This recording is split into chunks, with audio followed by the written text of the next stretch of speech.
Chapitre 8. La présentation de Marie au Temple. Il entra dans les desseins de Dieu que l'arche du Vieux Testament fût honorée parce qu'elle était la figure de l'arche du Nouveau Testament, c'est-à-dire de la mère du Verbe incarné. Il ne permit pas cependant que celle-ci fût traitée ici-bas avec la magnificence de l'autre. Il ne veut pas, en effet, que ses élus soient exposés au péril de la gloire terrestre, qu'ils trouvent dans les hommages de leurs semblables une partie des récompenses dues à leurs souffrances, à leurs travaux et à leurs vertus, et enfin qu'une fibre de leur cœur se détache de lui pour se donner à leur admirateur. C'est surtout à la très sainte Vierge qu'il appliqua cette règle de prévoyante sagesse. Il fallait d'ailleurs que les âmes apprissent d'elle, comme de son divin Fils, à mépriser les faux biens de la terre et à aimer l'oubli, l'obscurité, le mépris et l'affliction. Pour ces motifs, Dieu veilla à ce qu'elle ne fût, pendant sa vie, ni connue ni glorifiée comme elle le méritait. Aussi fut-elle conduite au temple de Jérusalem sans aucune solennité visible. Saint Joachim et sainte Anne l'y portèrent sans autre compagnie que celle de quelques parents, mais il y avait un superbe cortège que vit la très sainte Vierge seulement.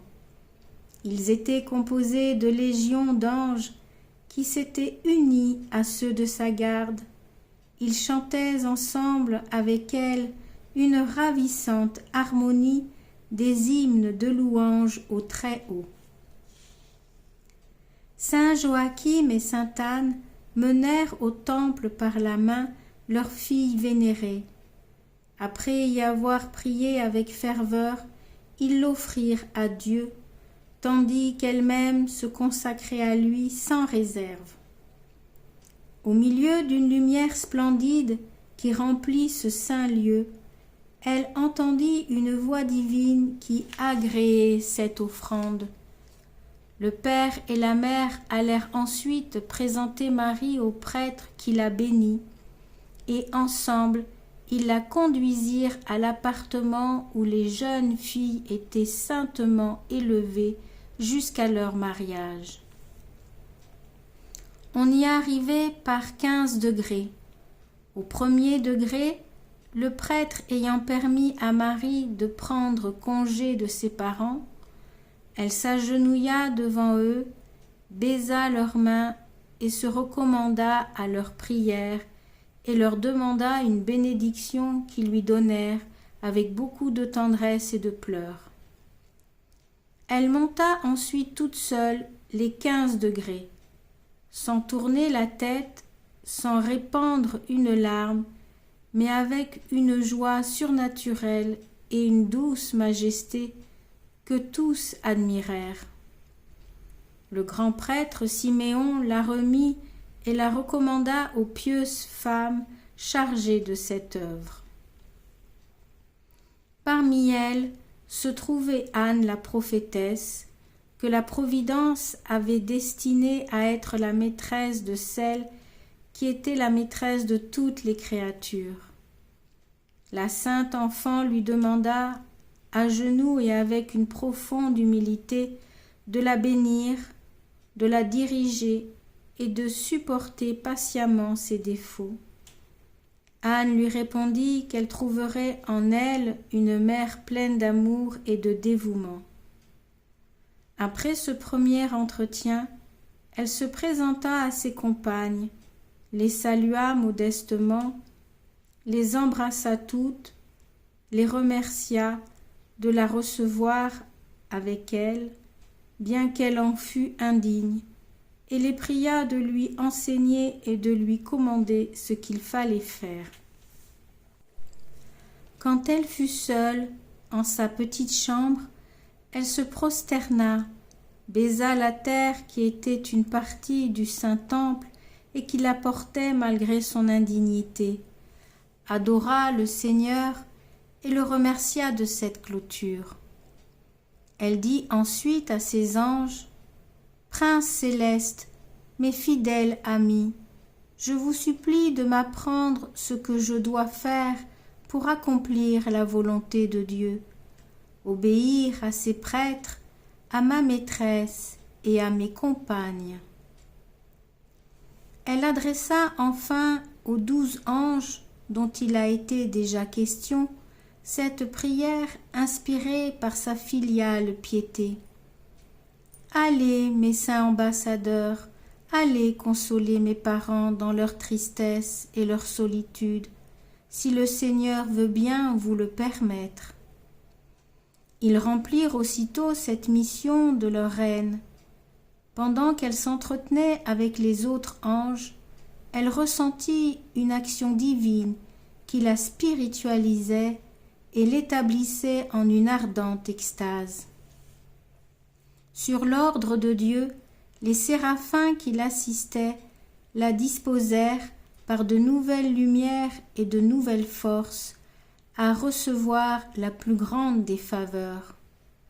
Enveloppée d'une brillante nuée, elle fut élevée en corps et en âme au ciel empyrée, où la Sainte Trinité lui fit le meilleur des accueils.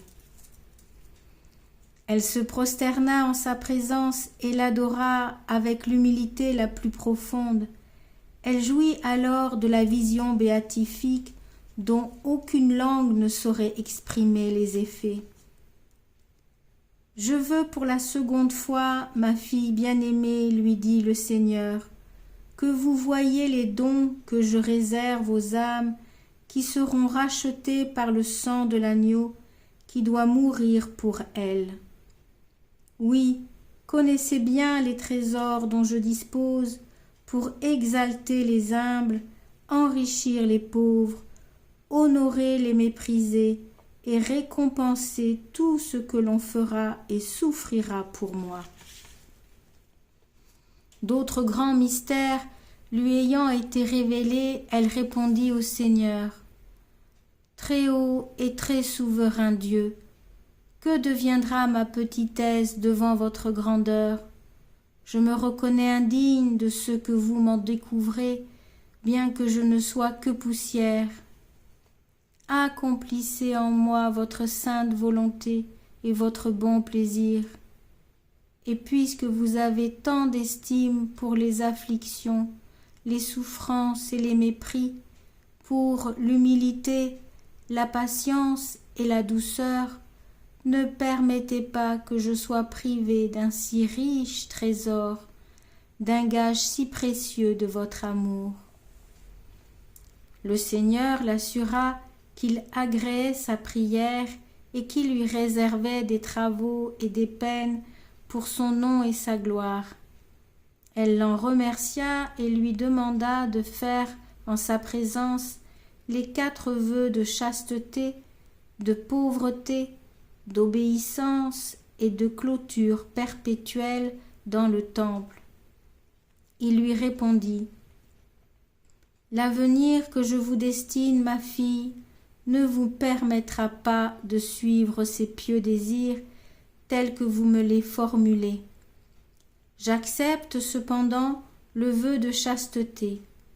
Quant aux autres vœux, vous agirez de votre mieux, suivant les circonstances, comme si vous les aviez prononcés. Un jour viendra où d'autres vierges les feront pour me servir et vous imiter en diverses communautés. Vous serez ainsi la mère d'une multitude de filles. » Elle exprima alors le vœu de chasteté et s'engagea à se conformer strictement à l'esprit des autres. Elle se distingua plus tard dans leur pratique au-dessus de tous ceux qui les ont émis. Petit renvoi 1 de bas de page. Les fidèles dans le monde doivent aussi s'inspirer de ces vœux et en pratiquer l'esprit autant qu'ils le peuvent. Fin du renvoi de bas de page. Elle perdit alors la claire vision de la divinité, mais sans sortir de sa présence, et eut plusieurs visions imaginaires. Ce fut en l'une d'elles que quelques séraphins des plus éclairés s'approchèrent d'elle par l'ordre de Dieu et l'ornèrent de cette manière. Ils répandirent sur ses sens une clarté qui les remplit de beauté. Ils la revêtirent d'une splendide robe blanche, symbole de sa pureté. Ils lui mirent une ceinture de pierres précieuses de différentes couleurs, emblème de la diversité et de l'éclat de ses vertus. Ils la parèrent d'un collier étincelant qui pendait sur sa poitrine et avait 3 grosses pierres resplendissantes qui représentaient la foi, l'espérance et la charité. Le Saint-Esprit plaça en ses doigts 7 anneaux magnifiques qui représentaient ces 7 dons au degré le plus éminent. Enfin, la très sainte Trinité posa sur sa tête une couronne royale d'une matière très précieuse, enrichie de pierreries plus brillantes que le soleil et signifiant qu'elle était établie reine du ciel. En confirmation de cette souveraine dignité, sa robe fut rehaussée de chiffres d'un or très pur et très éclatant dont le sens était « Marie, fille du Père éternel, épouse du Saint-Esprit et mère de la vraie lumière ». Mais ce dernier titre n'était pas aperçu par elle, bien qu'il émerveillât les regards des anges. Il sortit alors du trône de la très sainte Trinité une voix disant « Vous êtes notre épouse, notre bien-aimée et notre élue entre toutes les créatures pendant toute l'éternité. Les anges vous serviront et toutes les nations, toutes les générations vous appelleront bienheureuse. » C'est ainsi que le Très-Haut l'a préparée à recevoir en elle sa divinité en la personne du Verbe. Après tant de faveurs, Marie se trouvait dans un abîme d'admiration, d'amour et d'humilité. « Ô Dieu incompréhensible, dit-elle, qui êtes-vous et qui suis-je pour que vous daigniez regarder et glorifier ainsi celle qui n'est que poussière?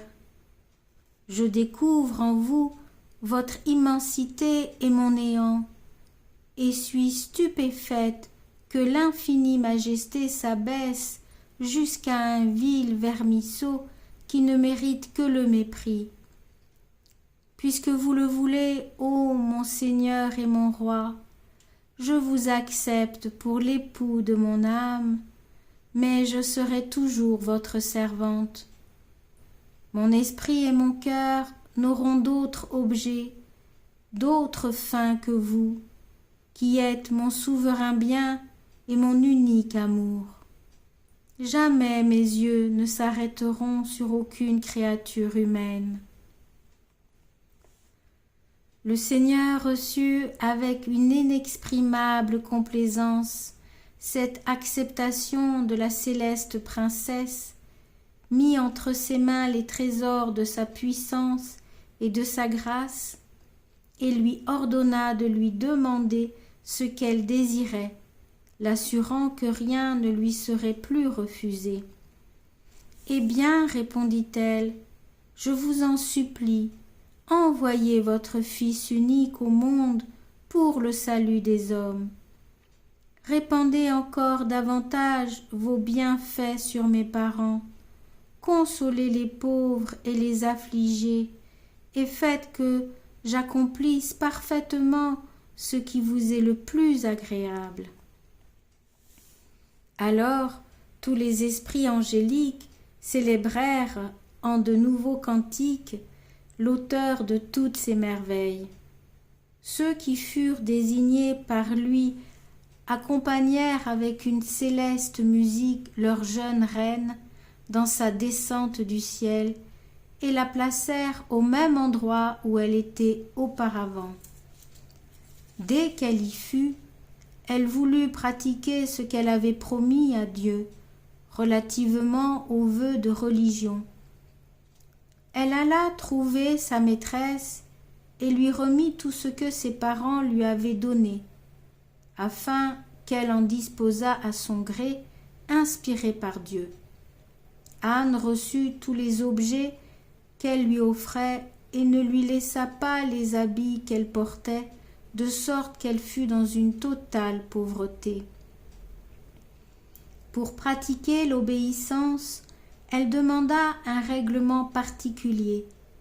Lorsque saint Siméon et sainte Anne l'eurent fait avec l'assistance divine, ils l'appelèrent pour le lui communiquer. Elle se mit à genoux devant eux, et comme ils lui ordonnèrent de se lever, elle demanda humblement la permission de rester en cette attitude par respect pour leur office et leur dignité. Le prêtre lui dit : « Ma fille, Dieu vous a conduite bien jeune dans mon temple.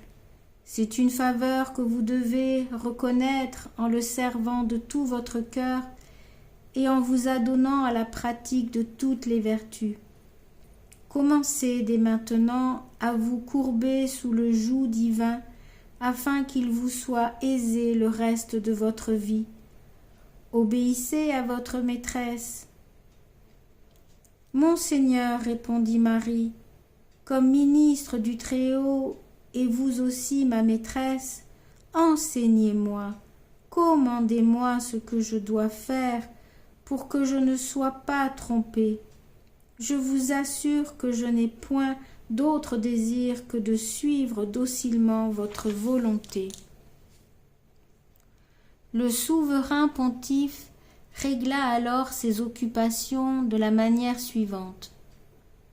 Vous assisterez avec beaucoup de dévotion aux louanges du Seigneur et vous le prierez pour son temple, pour son peuple et pour la venue du Messie. Vous irez vous reposer à 8 heures du soir et vous vous lèverez au point du jour pour prier jusqu'à tierce, c'est-à-dire 9 heures du matin. Depuis 7 heures jusqu'au soir, vous vous occuperez à des travaux manuels et à l'étude des saintes Écritures. Vous observerez une discrète sobriété dans les repas. Enfin, en toutes choses, vous serez humble, affable et fort obéissante à votre maîtresse, dont vous prendrez les instructions. Après ce discours, écouté à genoux, Marie demanda leur bénédiction au prêtre et à sa maîtresse, très édifiée et très sympathique, et leur baisa la main. Elle se conforma exactement à ce qui lui était prescrit, bien que ses vues fussent plus hautes, car elle savait bien qu'il vaut mieux obéir aveuglément que suivre ses propres sentiments, si bons qu'ils paraissent. C'est Dieu, en effet, qui vit et opère dans les supérieurs. Si on ne les écoute pas, on agit sous l'influence des tentations, des passions et des illusions. Notre reine signala son éminente humilité en demandant à sa maîtresse la permission de servir toutes ses compagnes et d'être employée aux exercices les plus bas, comme balayer les appartements et laver la vaisselle. Matin et soir, elle sollicitait sa bénédiction et lui baisait ensuite la main et même les pieds, lorsque ce lui était permis. Elle profitait de toutes les occasions de faire la besogne des autres et de s'attribuer les choses les plus pénibles. Elle se montrait si prompte à s'humilier, si douce, si obligeante, si respectueuse, si obéissante, même à ses compagnes, qu'elle avait gagné leur cœur. Du reste, personne n'échappait au charme inconcevable de sa personne, car il s'y trouvait un admirable assemblage de toutes les grâces naturelles et divines. Elle était d'une extrême tempérance dans ses repas, et se serait volontiers privée du sommeil, qui d'ailleurs était très court. Loin de se permettre rien de superflu, elle se retranchait quelque chose de nécessaire. Elle ménageait son temps de manière à ce que chacune de ses actions en eût ce qui lui convenait. Elle en employait beaucoup à lire les saintes écritures, surtout celles qui se rapportaient à l'incarnation rédemptrice. Elle en pénétrait le sens grâce à sa science infuse, de sorte qu'elle était capable d'en expliquer les mystères dont elle s'entretenait avec ses anges. Elle approfondissait toutes les cérémonies du temple auxquelles elle assistait, et cependant elle les apprenait en apparence comme si elle les eût ignorées. Pourtant, elle déployait tant d'intelligence, de sagesse et de perfection qu'on en était ravi. Mais Dieu modérait les témoignages de cette admiration que les anges eux-mêmes partageaient. Elle croissait en âge et en grâce devant Dieu et les hommes, mais de telle manière que la dévotion dépassa toujours la nature. Le Seigneur ne cessait pas de la combler de ses faveurs les plus merveilleuses, et pour l'embellir de plus en plus, il tirait tous les jours de ses trésors inépuisables des bienfaits nouveaux réservés à elle seule. Elle y répondait avec tant de fidélité que Dieu se complaisait extrêmement en elle. Elle était éprise surtout des merveilles de l'incarnation. Elle en parlait souvent de la façon la plus tendre avec ses anges, qui embrasaient son cœur virginal des flammes toujours plus ardentes de l'amour divin. « Mes princes, leur disait-elle, est-il possible que le Créateur naisse d'une créature, que celui qui orne les mondes se rende passible, qu'une fille de la nature humaine soit si heureuse que d'appeler son fils, celui-là même qui l'a tiré du néant, s'entendre appeler mère par celui qui, incréé, est créateur de l'univers? Que je voudrais être la servante et d'une telle mère et d'un tel fils. » Elle composa des cantiques dont le nombre et la beauté dépassent tous ceux que l'Église possède. Ils renfermaient des choses dont les saints les plus inspirés n'ont pas eu connaissance. Dieu a voulu que l'Église militante se contentât des vérités révélées par les auteurs sacrés et s'est réservé de découvrir les autres à l'Église triomphante d'une manière convenable à la gloire accidentelle des bienheureux. D'ailleurs, la très sainte Vierge fut toujours si humble que jamais elle ne manifesta aux hommes les prodiges dont elle était l'objet. Elle avait à cœur de les tenir cachés. Ce fut plus tard une des raisons pour lesquelles saint Jean voila dans l'Apocalypse les mystères qui la concernaient sous des énigmes qu'on peut entendre aussi de l'Église militante ou triomphante. Instruction de la très sainte Vierge. Ma fille, Une des plus grandes faveurs que j'ai reçues du Tout-Puissant est celle que vous venez de décrire. Je méritais par mon désir l'établissement de la vie religieuse. Elle est un port assuré, à l'abri des tempêtes du monde. Aussi, le plus grand bonheur que Dieu puisse accorder ici-bas à une âme est-il de la consacrer exclusivement à son service. C'est pourquoi le démon s'efforce tant de la détourner de cette sublime vocation. L'entrée en religion, alors même qu'elle ne serait pas faite avec toute la ferveur convenable, le met en fureur parce qu'elle sanctifie l'homme, réjouit les anges et glorifie Dieu. Mais il faut en observer les vœux par lesquels on prend la liberté du mal pour assurer la liberté du bien. On s'affranchit de la servitude des passions et, grâce à l'empire qu'on exerce sur elles, on ne suit plus que les mouvements du Saint-Esprit. La vie devient angélique.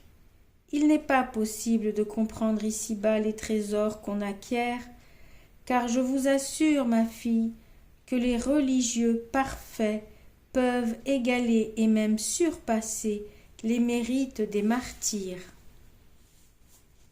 Le vœu d'obéissance est le plus grand parce qu'il exige un renoncement complet à la volonté propre pour se soumettre à la volonté du supérieur, de sorte qu'on s'y conforme avec promptitude et complaisance, sans examiner, sans raisonner et surtout sans murmurer. Les supérieurs tiennent, en effet, la place de Dieu qui les éclaire. Leur obéir est une sûreté. Mon fils qui a été obéissant jusqu'à la croix a mérité des privilèges pour les obéissants. Le vœu de pauvreté est une noble délivrance du pesant fardeau des choses temporelles. Que ne coûte-t-elle pas pour les acquérir et pour les conserver? Que de soucis et de damnation elles causent. On ne les possède jamais mieux que par le mépris. Débarrassé de leurs liens, on est tout disposé à recevoir les trésors divins pour lesquels on a été créé, avec une capacité presque infinie. Selon le plan de Dieu, il ne faut donc prendre des biens temporels que le convenable à l'entretien de la vie. On doit renoncer au superflu. Le propre de la riche et sainte pauvreté est même de manquer de quelque chose dans le besoin. Je veux par conséquent que vous ne vous attachiez à aucune chose, grande ou petite, nécessaire ou superflue. Usez des aliments les plus communs, des étoffes les plus pauvres et des habits les plus rapiécés. Le vœu de chasteté regarde la pureté de l'âme et du corps. C'est la vertu qui proportionne le plus à son divin époux l'âme consacrée au Seigneur, parce qu'en la préservant de la corruption terrestre, elle la spiritualise, l'angélise et même la divinise par une certaine participation à Dieu. Elle illumine l'entendement, ennoblit le cœur et embellit toutes les vertus. Mais il est facile de la perdre, car elle habite un château qui a un grand nombre de portes et de fenêtres par lesquelles peuvent entrer les ennemis, dont le plus formidable est la chair. Ce sont les sens. Il faut donc les gouverner avec une ferme austérité et faire avec eux le pacte inviolable de n'en user que d'une manière conforme à la raison et à la gloire du Créateur. On doit se garder de toucher ou même de regarder aucune créature humaine, afin que son image ou son souvenir n'occupe pas dangereusement l'imagination. La conservation de la pureté dépend de ces précautions. Le vœu de clôture, enfin, est le rempart de la charité et de toutes les autres vertus, un château où elles se conservent brillantes, tandis qu'elles se ternissent et se perdent même dans la tourmente des mauvaises occasions. Du reste, la clôture ne doit pas être un lieu borné, puisqu'on peut y jouir, mieux que dehors, des immenses champs de la connaissance de Dieu, de ses perfections, de ses mystères et de ses œuvres admirables. Il est bon de s'étendre et de se réjouir dans ces espaces sans bornes. Loin d'eux, la plus grande liberté paraîtra une étroite prison. Quant à moi, ma fille, j'observai ces vœux avec toute la perfection possible dans l'état où j'étais. Je ne regardai jamais aucun homme au visage, sans excepter mon saint époux, ni même les anges lorsqu'ils m'apparaissaient sous une forme humaine. Je me préservai de toute affection aux choses terrestres et ne m'attachai en rien à ma propre volonté, Dieu seul. Fin du chapitre 8.